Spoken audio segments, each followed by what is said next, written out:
It's Sunday night. You know what that means. It's Wrestling Sound. We are on the air. Welcome around the world on YouTube and welcome to this station. Thanks for joining us.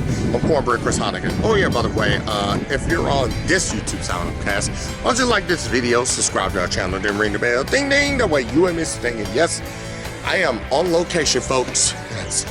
As you've been seeing the whole entire month of August, because of our 5-year anniversary, yes, we're stepping outside the box to do something different here.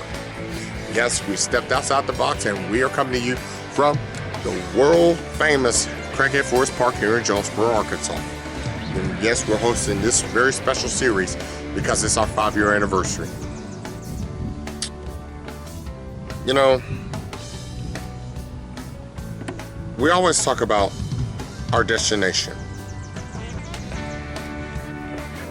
A lot of times we always talk about the prep and everything we have to do in order to get to our destination. If it's a trip, some will pack up extra clothes and all that, and make sure you take them with you. Get like that, and get those extra snacks and all that.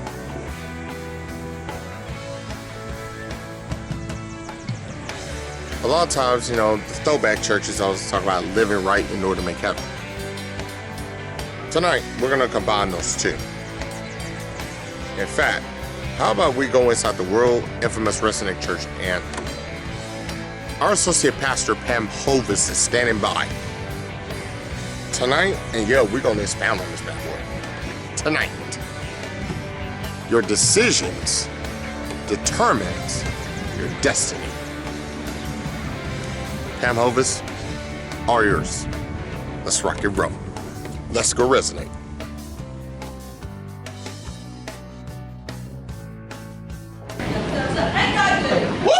Always good. Good to have you here tonight. So thankful to be in the house of the Lord and to know who Jesus is. Amen? Amen. So tonight I want to talk to you about decisions. And the title of my sermon, which I did not write here, is that decision determines your destiny. You ever thought about that? The decisions that you make determine where you go, what you're going to do, that type of thing. And so that's what we're going to preach on tonight. Every choice and every decision we make in life has a price attached to it. Have y'all ever realized that? Good or bad. It will either take us along the road of blessing, if it's guided by God, or it will take us along the road of problems, if it's made without prayer. You see, as Christians, we can still make wrong decisions. Yeah. And we can make them for the wrong reasons, out of anger, out of hatred. We can make them out of love for somebody, even though God has told us no. You know, it's easy to get in when you love somebody.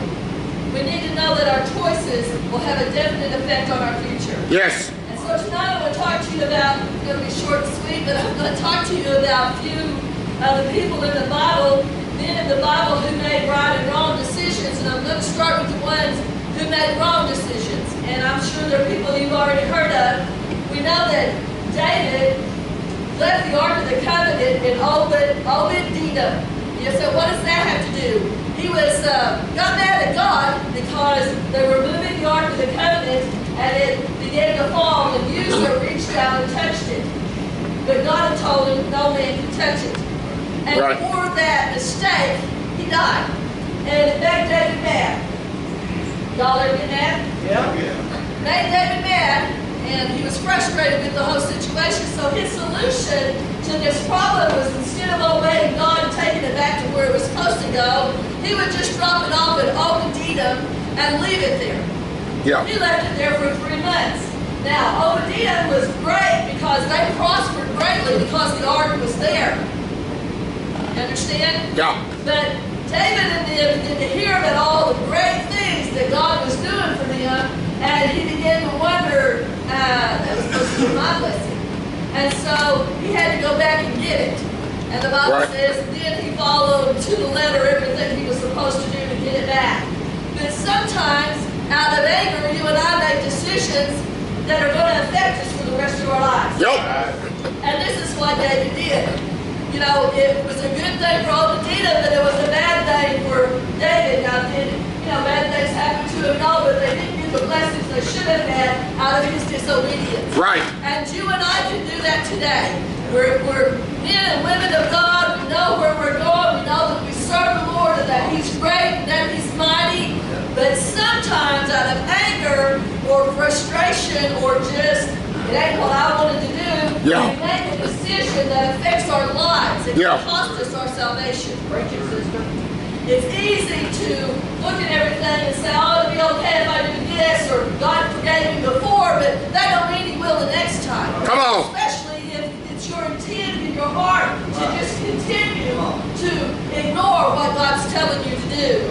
Right. I began to think about Samson, who couldn't choose the right girlfriend if she smacked him in the face. I mean, let's be real. He had a couple. And his mama begged him to pick one from the way who believed the way he did, but he had to do it his own way. And he ended up with Delilah. And y'all know that story. She betrayed him. And what was funny was he knew she was trying to betray him, and he just kept adding it on. To me, he did. He just kept saying, oh no, if you do this to me, my strength will be gone. And well, the next thing you know, that very thing happened to him because of her. And it still didn't register. Now we know that Samson asked for forgiveness and came back to the Lord and did some mighty things at the end of his life. But the point is, he made a wrong decision. And you and I, sometimes we make wrong decisions. Sometimes we do it because we're in a hurry, and God isn't fixing it as fast as we want it fixed, and so we decide to fix it ourselves. Right. Well, I have a good example of that, and I've talked about him before. My ex-son-in-law, he wanted to be a police officer here in Jonesboro. And we had a minister come and prophesy over him that the Lord was going to take good care of him, and everything that he wanted would fall into place if he just stood his ground for the Lord. But he couldn't do that. It wasn't happening fast enough for him, and so he went to apply to Pocahontas. And he got the job. Then he had an affair and lost his wife and all of us who love him even to this day, because he couldn't wait on the promise that God gave him. Sometimes we know God gave us a promise, we know what He has planned for us, but if it doesn't happen as fast as we want it to happen, we try and fix it ourselves. Come on. I don't know about you, but God don't need my help. Right. I be messing stuff up. Me But too. God has a plan, and it will come the way it's supposed to come if you can wait on Him. But when you make a decision to go on without Him, or you refuse to pray over a situation, shoot guys, I pray over a car. I mean, I do. Come on. My husband can tell you that that works. So, you know, we can pray over things, and you can say, well, when I get out of here, I want to start a ministry. Maybe what God needs you to do is first go sit somewhere under a minister who can be your guide and help you before you step out of that ministry. That's good.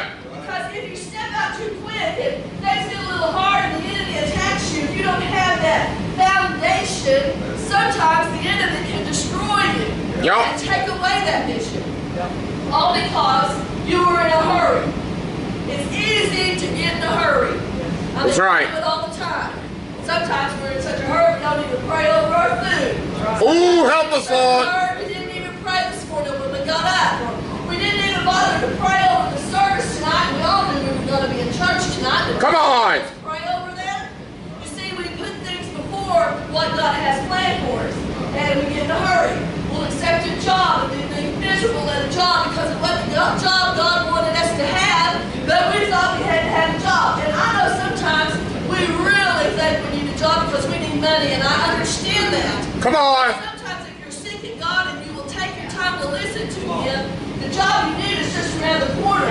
He's not going to put you in a job that's going to torment you to the point that you can't serve Him or that you're miserable all the time. That's not His plan. So you have to seek God in every little thing. If I pray over my car, how much more do you think I pray over my daughter and the decision she's going to make? How much more should you be praying over what you're going to do once you step out the door? Are you here just to hear about Jesus, or are you here to know about Him and make a life-changing decision? Yes. What are you going to do? You say a decision affects your destiny. It does. A decision to go out and get drunk or a decision to use drugs affects your destiny. It does. A decision to sit on the pew when God's called you to preach affects your destiny. Preach. A decision to sit back and not be involved in the church and just come to be a number, that affects your destiny. Yes, it does. So God has called you to something else. Right. Anybody can come and sit on the pew. Word. If He's talking to you about using you in the ministry in some way, shape, or form, He has a plan for you to do that. Yes, He does. Don't make a decision you'll regret 5 years down the road because you're not prepared the way He wants you to be prepared. That's good. We have to decide that we're going to serve God and that we're going to live with Him to the best of our ability. And when things get hard, it's a decision to keep serving Him. Yep. It's not a decision to look back. It's not a decision to doubt. It's a decision that we trust Him and He can handle what we're going through. Absolutely. It's easy to make a decision to go back to where you once were, because if you can do that, it's comfortable there. You know, sometimes when you grow, you have growing pains. I used to have it really bad in my legs when I was a kid growing up.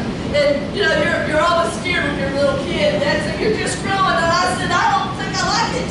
And, you know, it hurts. And he said, it just means you're growing. You're going to be just fine. There's not anything wrong with you. You're just growing. And sometimes as young Christians, coming out of a background like Pastor came out of, it's hard not to want to go back because people just don't accept you. Come on. Sometimes the people who don't accept you are those church people that are supposed to be lifting you up. Oh, come on. Even if they don't, it doesn't matter. What matters is that God does. Yes. As you made a decision to follow Him. I'm not following the opinion of Freeman. I'm following the opinion of God. And if Freeman don't like it, she can get over it. Yeah. Right? I But isn't that the truth? Isn't that how we are? Yeah. We make a decision, we don't really think anything about it.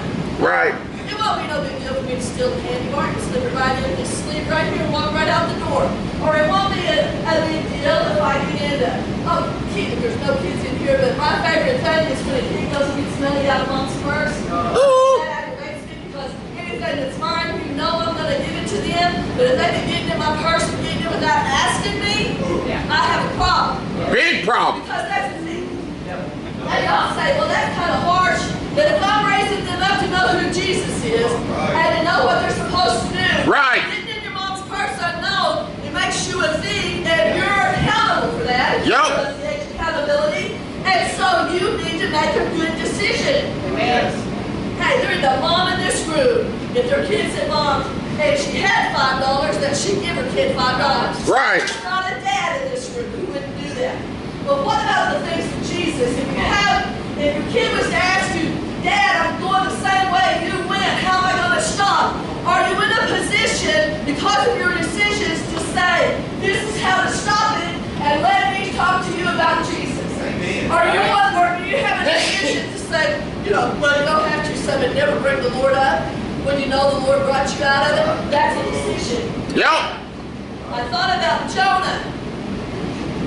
How that he ran from the Lord because he just didn't want to do what God told him to do. Yeah, come on. He was better than the people in that city. He really did. And he didn't want to listen to God, so he ran. And he paid the consequences of running because of that decision. I mean, I don't want to get swallowed by a big fish. No, I don't want to be swallowed by one for a day. But, he took off and ran.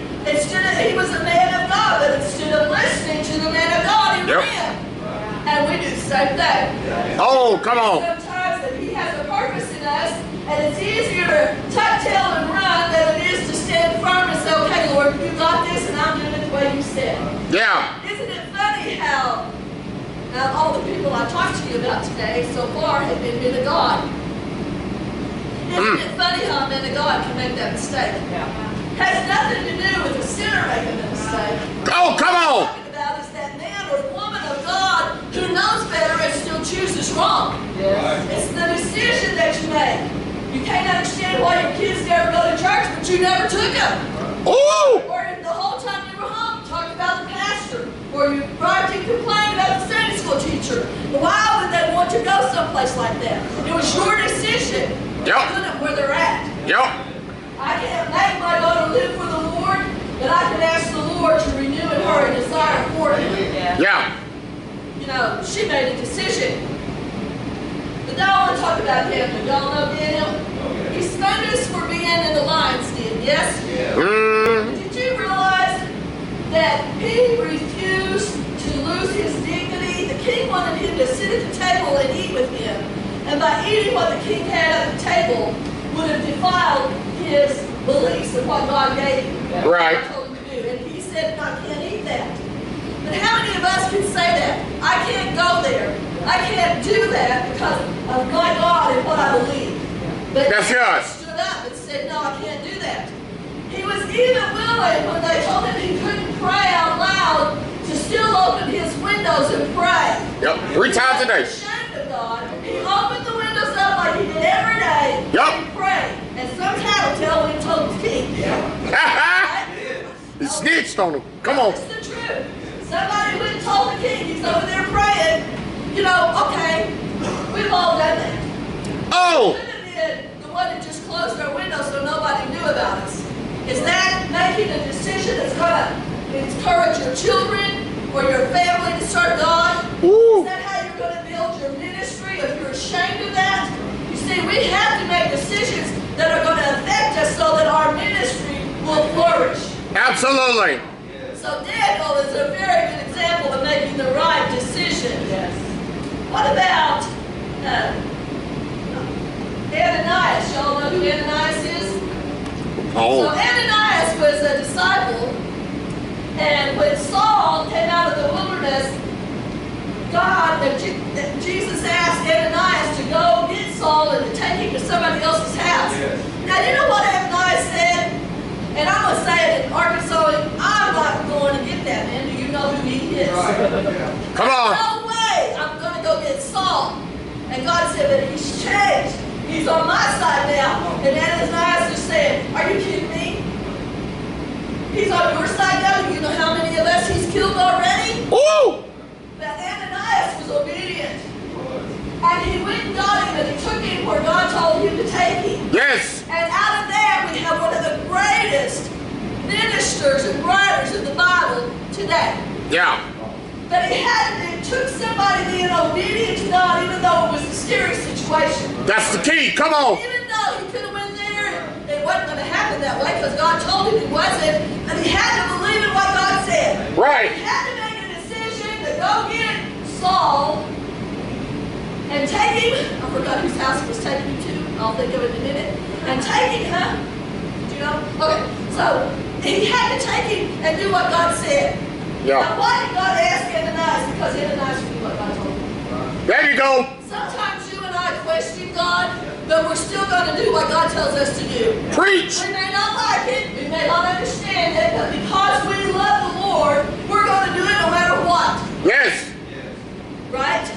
That's how you should be. Exactly. And Ananias was that kind of man of God who was going to get up and go get Saul. Yep.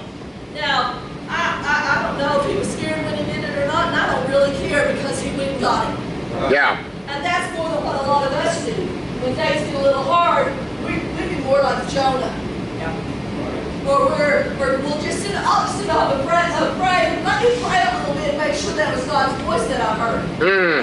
Even though God's talking to him, I want you to go and do this. Go do it. This is where you'll be at. This is where I want you to take him. Let me pray on that a little bit longer. Y'all ever been there? Yeah.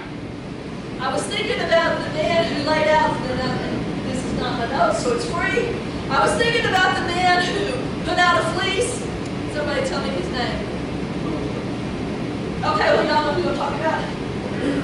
Okay, so there was a man in the Bible. You gonna say it or not? There's a baby back there, they don't know. So, there was a man in the Bible, God told him to go do something. And he said, if it really be you, God, I'm going to put this fleece out here. And when I get up in the morning, the dew will be only on the fleece, which is just like sheepskin, okay? Yeah. And so he's out there saying, you do that, God, then I'll know it's you. But then the next morning when he woke up and the dew was only on the fleece, what did he do? Okay, now God, if it's really you, these are my words. Oh. Arkansas, if that's really you, God, today, I want you I'm going to lay that fleece back out there, God, And what I want you to do is have the dew around it and let the fleece be dry. Gideon. Gideon! He took so much. Try to not hear them. And so that's what it is. Yeah. He asked the Lord to do it. So the next morning he gets up and the fleece is dry and the ground is wet. Yeah. See, he made a decision to doubt God. Oh. He had to ask him one more time. Woo. How many times have you and I asked God and God didn't answer and had to ask him again? Second guessing. Come on. What he told us not good enough and we had to ask again. Yeah. Come on. It's not that we don't believe that he can do it, because really in our hearts we have a little bit of doubt. Oh. That we know, but we made the decision to ask again. Come on. We're all guilty of that. Yep. Thank goodness our Lord is merciful. Yep. But I want to tell you about decision. Decision is a sharp knife that cuts clean and straight. Indecision is dull that hacks and tears and leaves ragged edges behind. If you remain indecisive, you will never grow. To move where you are, you must decide where you would rather be. Bam. The only safe thing is to take a chance. Decision determines your destiny. Yes, it does. Decision determines your success. When your passion and your purpose are greater than your fears and your excuses, you will find a way because God sustains.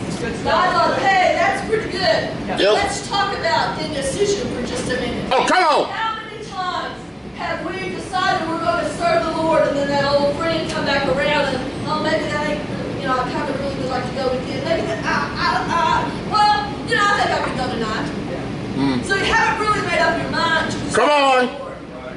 See, there's no room for indecision when you're serving God. Amen. You either love Him or you don't love Him. Yep. The Bible says you're either hot or you're cold. Yep. So you're either going to serve God or you're not. You can straddle the fence. You can fool some people sometimes. You can fool other people the rest of the time. But just remember, God knows the very intent of your heart. Yes. And if you're standing in indecision, then you've not made up your mind to serve Him. That's right. You probably have been under conviction for your past sins, and He's wanting you to change, but you can't commit to Him to do away with it. You still want to think about it. You still want to, like, really get in there and think about it. I was at with some young people one time, and I've said this before, and it was young people that I was proud to know. I thought they were mighty and strong in the Lord. And I came in on a conversation where they were talking about the kind of drinks they used to drink and how much they loved them. And that you say, well, that's just a kid thing. Okay, they weren't that young, so it wasn't a kid thing. But they couldn't decide what was greater. Why did they get sitting here talking about God? What was important enough in their past that they had to talk about which drink was their favorite? Which sin was their favorite? And oh, I love the flavor of that.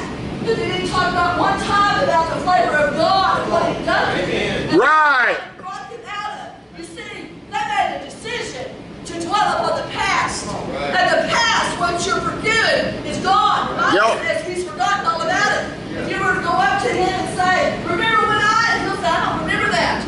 Right. Under the blood. Yes. If you're dwelling on the things in the past and you're timid towards going back to what you came out of, then you've lost contact with God. That's right. You made a decision to go that way. Yep. Because the Bible says that no man can pluck you out of the hand of God. Yep. And so if you are leaning that way, you have done it yourself. Yep. We have to decide who we're going to serve. Yes. We have to decide. We can't be indecisive. We can't want the Lord one day and not want it the next day. Right. We can't sing and be happy up here praising the Lord and the next minute be out thinking about what we used to do and how could I do it? Maybe I can get away. Oh, come on. God knows. Real talk. Proverbs 3 verses 5 to 6 says, trust in the Lord with all thy heart and lean not unto thine own understanding. And in all thy ways acknowledge Him, and He shall direct your path. So if you're struggling with your past, and you catch yourself studying upon it and pondering upon it all, then you need to seek the Lord. Yes. That doesn't mean the enemy's got you. That means He's trying to get you. Yep. And you can say, God, I need help right here. Yeah. I know what I used to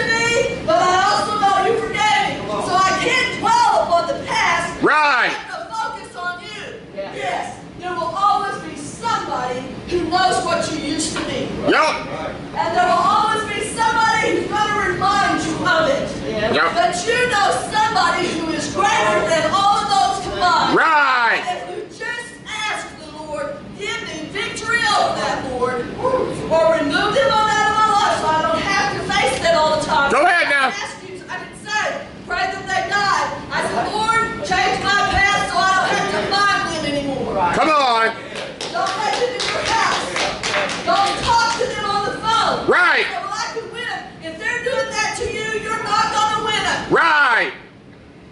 To love the Lord is a decision.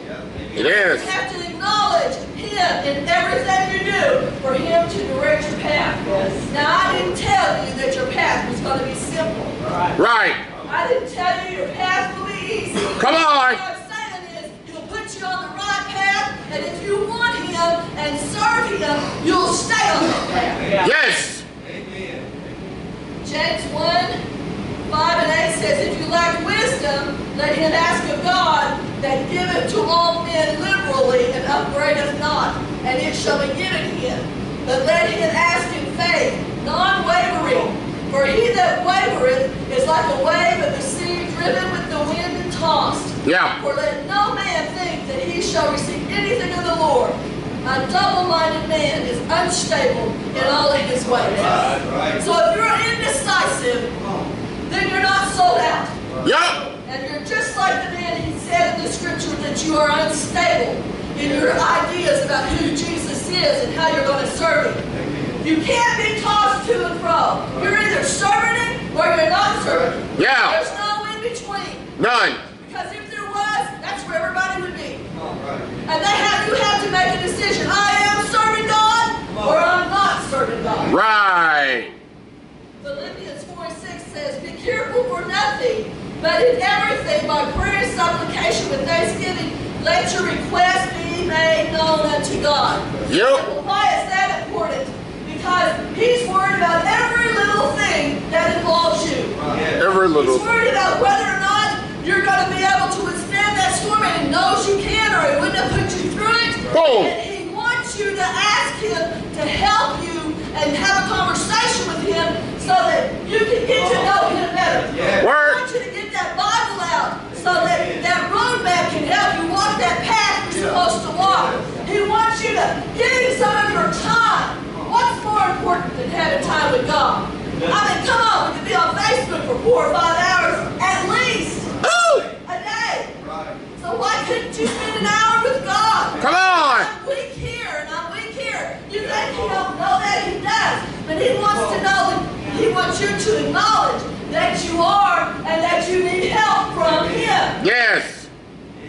So you have to be careful for nothing. You have to be careful because the devil goes around as a roaring lion seeking whom he may devour. Yep. So if he can get you to dwelling upon your past or to looking at something you don't need to be involved in, or if he can get you to make the wrong decision today and you're not strong enough to stand up on the word by yourself, then he wants to destroy you. Yep.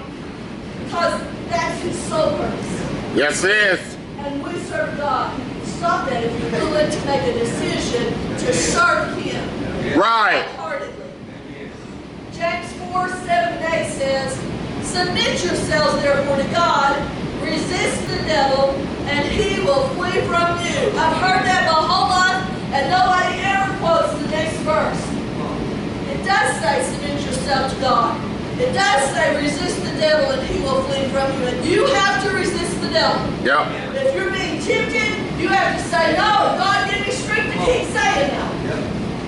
But verse 8 says this, draw nigh to God and he will draw nigh to you. Cleanse your hands, you sinners, and purify your hearts, you double-minded. So if you're double-minded, you think you want to go into the ministry, or I think I'm going to serve the Lord. Well, when I get out, maybe I can do it. That ain't how you think. You Come on. I am going to do it because I can do all things through Christ who strengthens me. Yes. I don't have to be double-minded. I don't have to ask somebody's opinion. I don't have to call Pastor Brian, or I don't have to call him. I can just call on God. Yes. You have got to call on God. Woo. You have got to decide how you're going to serve him, what you're going to do. You say, well, why does it say cleanse your hands, you sinners? Because you have to come and ask for a cleansing from God to forgive you of your sins so that he can purify you and your heart is ready to accept the word so that he can use you for whatever your purpose is. Yes. You have got to decide whether your decisions are going to make your destiny the kind of destiny you want. Yeah. Do you want a destiny where you don't know who Jesus is? Right on. That you live with regret your whole life? Or do you want a destiny where you've chosen to stand by God even though it's been hard to stand by him? You want a destiny where you you can say, God, here I am. You use me, Lord, and get me out of the way. It's up to you. Because that decision determines your destiny. Yo. A right one or a wrong one. Yo. And so tonight I'm asking you, make the right decision. Make a decision to serve God. Yes. And to do it full-heartedly. Don't do it halfway. Say I'm good as long as I'm here with my Breaking Bonds boys, or as long as I'm here with the girls in church. I'm good. But are you good when you're not here? Come on. You have to carry him with you everywhere. The Bible says he will never leave you nor forsake you. That means he'll go with you everywhere you go. That's right. Everywhere you go. And sometimes y'all been taken into places that he don't need to be at. Yeah. But if you made a decision to serve him, you can serve him and stand strong on the word. Yeah. That's why he gave us the word. That's why he gave us preachers, to bring to remembrance the things that we already know. Amen. Because he wants you to make it. He has a plan for you. And your decisions will determine your destiny. Hi everyone, I'm Cornbread Chris Heineken, the Dean of Arkansas Sportscasters and host of Resonate Cell. I want to say a special thank you for resonating to amplify Jesus with us here today. No matter where you are, if you join us live here at Resonate Church, whether you're joining us nationwide courtesy of your local syndicated television stations across the country, or if you join us internationally and globally courtesy of our YouTube simulcast. Thanks so much for resonating Jesus with us. Now, you're asking and you're saying, Cornbread, resonate. No, you guys always bless us, but we want to turn around and bless you through the act of worship called giving. How do we do it? Yes, we have multiple ways, 4 of them in particular, on which you can resonate your giving. Check it out. Number 1, join us live and in person here at Resonate Church at our brand new location, 3702 East Highland Drive. It is directly across the street from All-Star Music in Jonesboro, Arkansas. Sundays, 10 a.m. and 5 p.m. Wednesday nights at 6:30, and we do keep in mind, things scheduled subject to change. Option number 2, online. That's a little tithely thing right there. Use the term Resonate Church AR. That's right, everything right there on the screen. Resonate Church AR if you want to resonate your giving online. Just follow the directions and you can do that safely and securely. Option 3, your cell phone. Look, we all got one. Might as well use it, shall we? Want to resonate your giving using your cell phone? All you gotta do, text the word give to that number right there on your screen. Safe, fast, secure, easy, simple to do. Option 4, mailing. If you want to mail your contribution to us, courtesy of a check or money order, please make all checks and money orders payable to Resonate Church and send it to the address on your screen. Once again, if you want to resonate your giving courtesy of a mailing option, send your check or money order. Make all checks and money orders payable to Resonate Church and send it to that address on your screen. And those are the ways you can resonate your giving.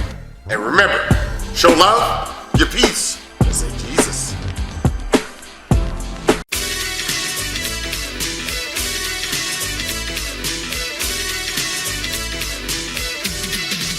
Hey, what up, man? What's up, buddy?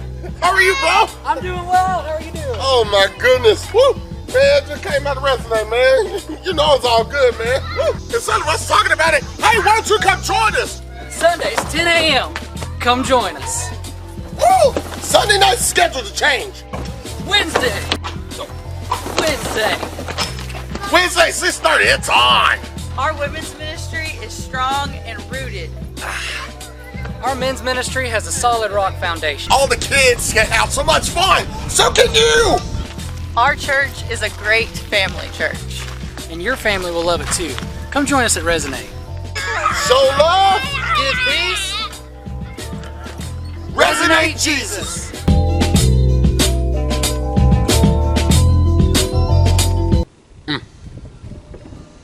Pam Hovis. Wow. Even on this final Sunday in August, you never disappoint. Wow. A little food for thought. Appreciate it, Pam Hovis. Thank you. You know, what decisions are you making? Are there the positive ones or are there the wrong ones? What's your destiny? Is it the right destiny? Or is it the wrong destiny? Is it the destiny to go up or is it the destiny to go down? Us in the church society put way too much emphasis on going to heaven quick, easy, and fast. But never talk about the blessings and the advantages and the promises God given us right here, right now. Because if we're honest, churches, we kind of treat God like he's out of date. And we literally kick him back up to heaven.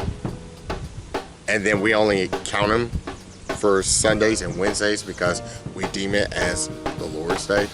That's a bad decision. You're not making the right decision by including God every day. Who is God to you? Because the question is, who is God to you? And that's literally the legit question. Who is God to you? Because if God is your everything, he's involved in every decision you make. And please, let me state for the record. And yeah, who cares about what goes down in November? Let me state for the record.